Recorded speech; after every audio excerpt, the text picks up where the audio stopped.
Para saudara dan saudariku yang terkasih, selamat melewati hari ini, hari Jumat 5 April 2019.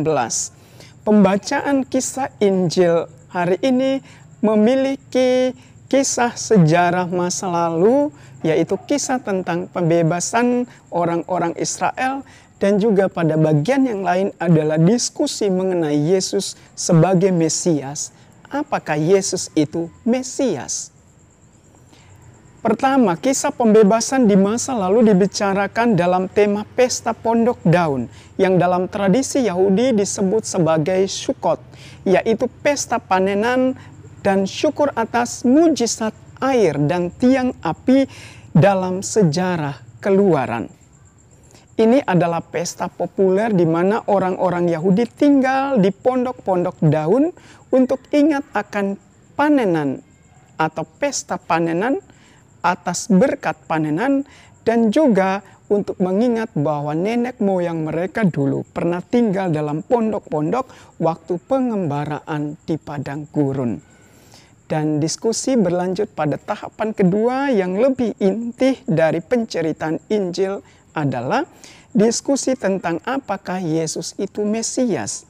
Beberapa orang yang turut hadir dalam pesta pondok daun itu melihat Yesus hadir di situ.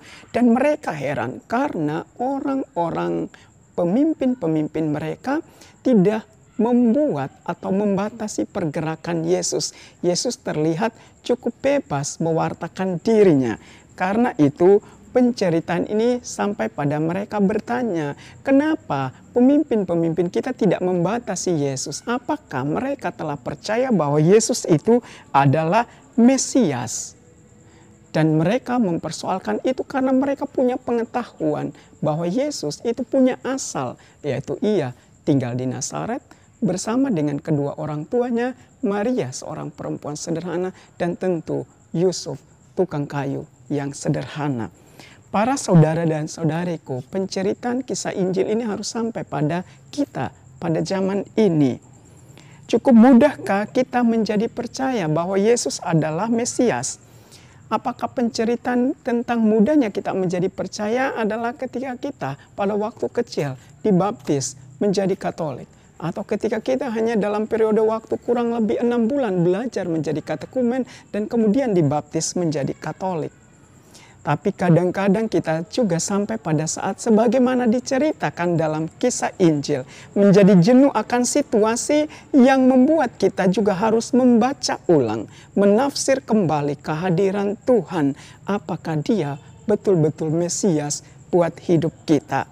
Dan tak jarang kita juga bisa jadi gagal. Sama seperti penceritaan umat Israel di padang gurun. Mereka melewati air. Mereka dilindungi dengan terang tiang api. Sama seperti simbol itu kita terima. Kita dibaptis, dibersihkan, melewati air suci. Tapi kita juga diterangi oleh Roh Kudus. Namun kita juga bisa gagal pada situasi dan saat tertentu di mana kita menghadapi kesulitan dan cobaan.